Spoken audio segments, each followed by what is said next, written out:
Regular చేయాలి. Service weightage 50 marks ఇవ్వాలి. Service weightage marks ఇవ్వాలి. సర్వీస్ వెయిటేజ్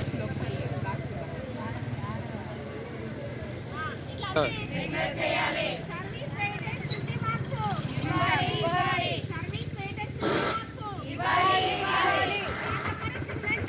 మార్క్స్ ఇవ్వాలి. రద్దు చేయాలి.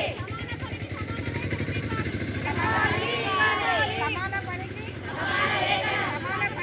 సమాన వేతనం. ఇలాంటి రాత పరీక్ష లేకుండా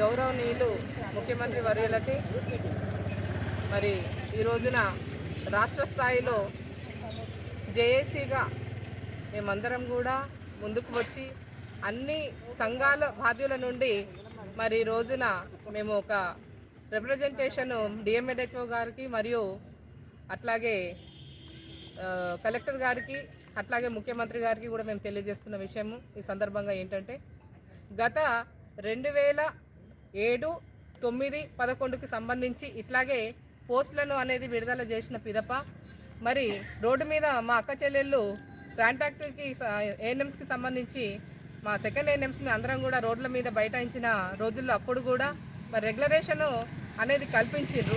మరి ఈ రోజులలో మాకు మళ్ళీ 17 సంవత్సరాల నుండి మేము పనిచేస్తున్నా కూడా ఇంత శ్రమ దోపిడీకి గురవుతున్నాము. గత ప్రభుత్వంలోనే మేము 1531 పోస్టులు అంటేనే మేము రోడ్ల మీద బైఠాయించి 28 రోజులు ఆనాడున మేము మరి కార్యభూమి మేము చేసినప్పుడు 400 పోస్టులు అదనంగా అని చెప్పేసి అప్పుడు కూడా కుదింపుకి చెప్పినా మేము ఒప్పుకోకుండా ప్రభుత్వంని ఎత్తివేసేంత వరకు మేము ధర్నాలు కొనసాగించినాం. అయినప్పటికీ కూడా మరి త్రిసభ్య కమిటీ అనేది ఒకటి తీసుకొచ్చి పెట్టి దీని గురించి ఏది కూడా విషయ పరిజ్ఞానంగా మాకేమి సందర్భోచితంగా రాకుండా ఉండకుండా మాకు ఇవాళ మళ్ళీ ఎగ్జామినేషన్ అని చెప్పేసి రాత పరీక్షలని అంటే మరి కంప్యూటర్ ఎగ్జామినేషన్కి ఎంతమంది మేము చేయగలుగుతాం, రాయగలుగుతాం? అలా మాకు ఎవ్వరు కూడా రాత పరీక్షలు అనేటివి మాకు ఉండకుండా మా ఇన్ సర్వీస్ని గుర్తించి మాకు రెగ్యులరేషన్ కల్పించాలనే విధంగా స్టేట్ లెవెల్ నుండి ఈరోజు జేఏసీగా దీక్షభూని మేము ముందుకు రావాల్సిన పరిస్థితి వచ్చింది. ఇకనైనా కూడా ప్రభుత్వము మరి మమ్మల్ని గుర్తించి బేషరత్గా మాకు యథావిధిగా ఎలాంటి ఎగ్జామ్స్ అనేవి పెట్టకుండా మాకు రెగ్యులర్ చేయాలి అనేది